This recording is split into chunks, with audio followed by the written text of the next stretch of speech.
La cité universitaire de Paris, vous le savez, est née historiquement dans les années qui suivent immédiatement la Première Guerre mondiale. Et donc il y a eu à ce moment-là une formidable aspiration à construire durablement la paix, et les concepteurs de la cité ont eu cette intuition assez géniale qu'on pouvait construire la paix en faisant vivre ensemble les jeunes venus de tous les pays sur un même site, celui-là, et les amener du coup à se comprendre et à s'entendre. La Cité internationale a principalement pour mission d'accueillir à Paris des étudiants étrangers venus de tous les pays du monde et qui poursuivent leurs études à Paris. Nous accueillons aussi des chercheurs et des artistes d'ailleurs. Nous avons chaque année 10 à 12 000 jeunes qui viennent à la Cité, qui sont hébergés ici. Nous avons également, bien sûr, non seulement pour mission de les héberger, mais aussi de faciliter leur séjour dans la capitale en leur procurant tout un tas de services très pratiques qui leur permettent de bien s'intégrer et de poursuivre leurs études dans les meilleures conditions.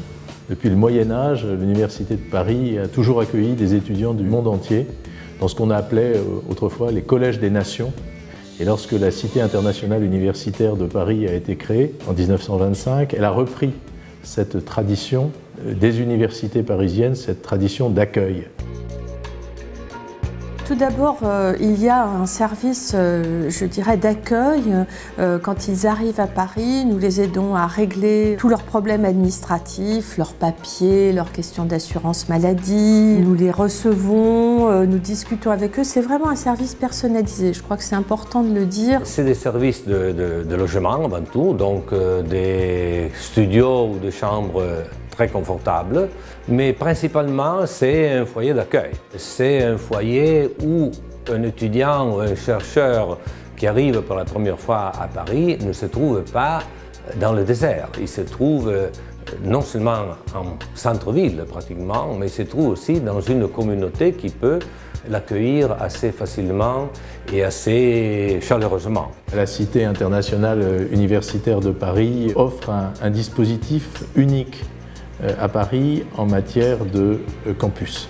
Nous avons tout un tas de services de vie étudiante qu'on trouve sur tous les campus internationaux, bibliothèques, restauration universitaire, beaucoup d'équipements sportifs qui sont mis à leur disposition et aussi énormément d'activités culturelles pour faciliter les échanges entre tous ces étudiants qui viennent du monde entier. Tout est fait quand même à la Cité pour qu'il y ait les rencontres, les échanges, puisque vous avez le monde entier qui est réuni ici.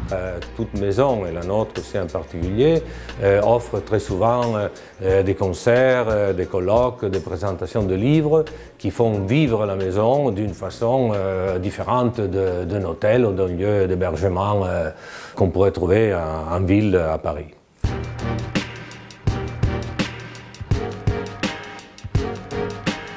Une grande caractéristique de la Cité, c'est qu'elle est fondée sur des maisons qui sont rattachées le plus souvent à un pays, qui ont leur pleine autonomie administrative et financière et qui sont une vitrine du pays en cause, de sa culture, de son passé, de son vécu actuel, de ses problèmes actuels. Ça, la gouvernance de la Cité, de ce point de vue-là, est assez extraordinairement efficace et moderne. Évidemment, l'un des souhaits de la chancellerie des universités, c'est que la grande phase de développement qui a eu lieu au moment de la création de la Cité et puis à nouveau après la Seconde Guerre mondiale reprenne.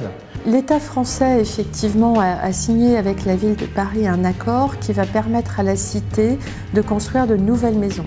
Donc nous avons aujourd'hui des terrains disponibles pour construire ces maisons et nous nous tournons bien sûr vers des pays qui ne sont pas encore présents à la Cité pour leur proposer de nous rejoindre.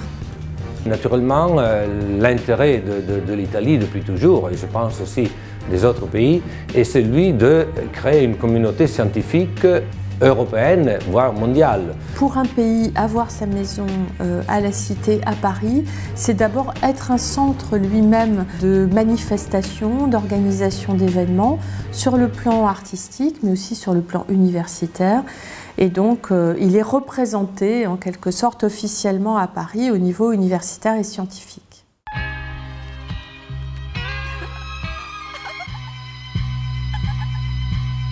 Dans les statuts de la Cité même, on a ce qu'on appelle le brassage, c'est-à-dire le mélange de nationalités.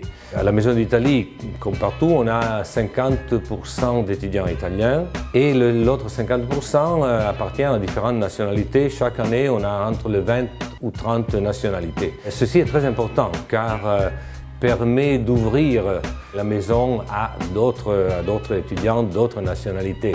Et donc, ça enrichit avant tout notre maison et notre culture.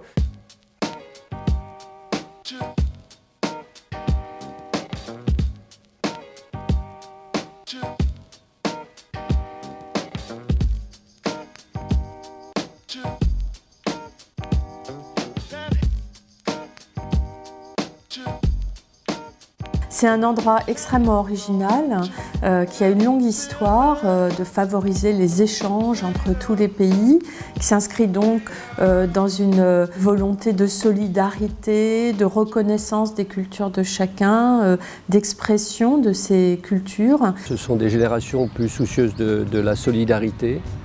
Elles sont plus soucieuses de vivre la diversité culturelle. L'amitié et le partage parmi les résidents, mais même parmi le personnel, est un des points forts, sinon le point plus fort de notre cité internationale universitaire. Il est évident que la cité joue un rôle central dans cette politique d'accueil et donc d'échange et donc à terme de liens qui sont établis entre ces étudiants qui ont fait un séjour à la cité et leur pays et Paris et donc la France.